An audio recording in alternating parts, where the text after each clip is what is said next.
Hello friends, welcome to Home Food Zone.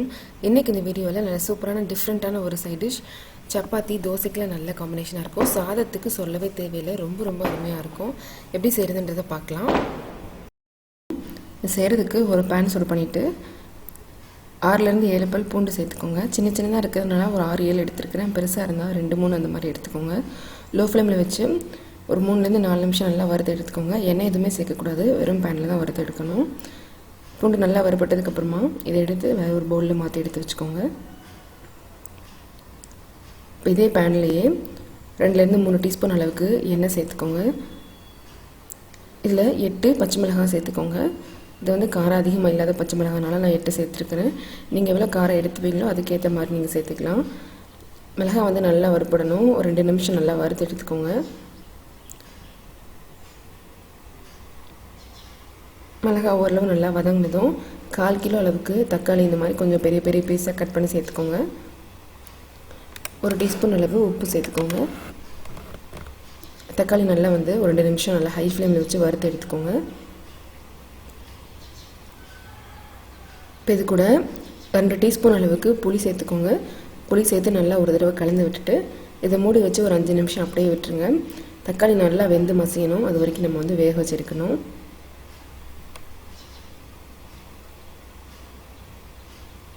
5 நிமிஷம் கழித்து பார்க்கலாம். பார்த்தீங்கன்னா தெரியும், தக்காளி நல்லா வெந்து தோலெலாம் உறிஞ்சு வந்திருக்கு. இப்போ இதில் இருக்கிற தண்ணியெல்லாம் நல்லா ட்ரை ஆகிற வரைக்கும் மீடியம் ஃப்ளேமில் வச்சு வறுத்து எடுக்கணும்.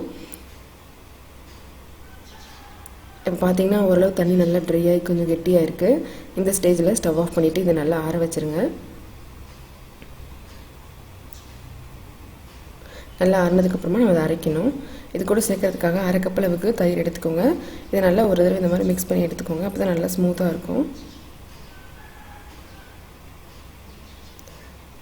இப்போ தயிர் நல்லா கலந்து எடுத்தாச்சு. அதிக புளிப்பில்லாத தயிராக பார்த்து எடுத்துக்கணும். இது கூட சேர்க்கறதுக்கு இப்போ மிக்ஸி ஜாரில் நம்ம வறுத்த தக்காளி மிளகாய் வந்து சேர்த்துக்கலாம். கூடவே 1 டீஸ்பூன் அளவு சீரகமும் நம்ம வறுத்த பூண்டு கூடவே 1/4 கப் அளவுக்கு ஃப்ரெஷ்ஷான கொத்தமல்லி சேர்த்துக்கோங்க. தண்ணி எதுவுமே சேர்க்கக்கூடாது. ரொம்ப மையாகவும் அரைச்சிடாமல் கொஞ்சம் கோர்ஸாக இருக்கிற மாதிரி இந்த மாதிரி அரைச்சி எடுத்துகிட்டு வந்துடுங்க. இப்போ இதை தயிரோடு நம்ம சேர்த்துக்கலாம். எல்லாத்தையும் சேர்த்து நல்லா ஒன்று போல் கலந்து விட்டுக்கோங்க. உப்பு சரியாக இருக்கான்னு பார்த்துக்கோங்க. தேவைப்பட்டதுன்னா இந்த ஸ்டேஜில் சேர்த்துக்கலாம்.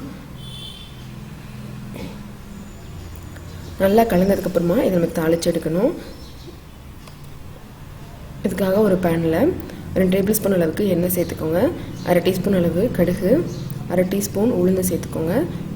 1/2 டீஸ்பூன் கடலைப்பருப்பு, 1/4 டீஸ்பூன் அளவு சீரகம், 2 காஞ்ச மிளகாய் சேர்த்துட்டு பருப்பெல்லாம் நல்லா செவந்து வர வரைக்கும் வறுத்து எடுத்துக்கோங்க. இது கூட நல்லா ஃப்ரெஷ்ஷான கருவேப்பிலை கொஞ்சமாக சேர்த்துட்டு ஒரு தடவை நல்லா கலந்துட்டு நம்ம இதை இறக்கிடலாம். இதை அப்படியே எடுத்து நம்ம தயிர் மிக்ஸோடய நம்ம சேர்த்து கலந்துக்கலாம்.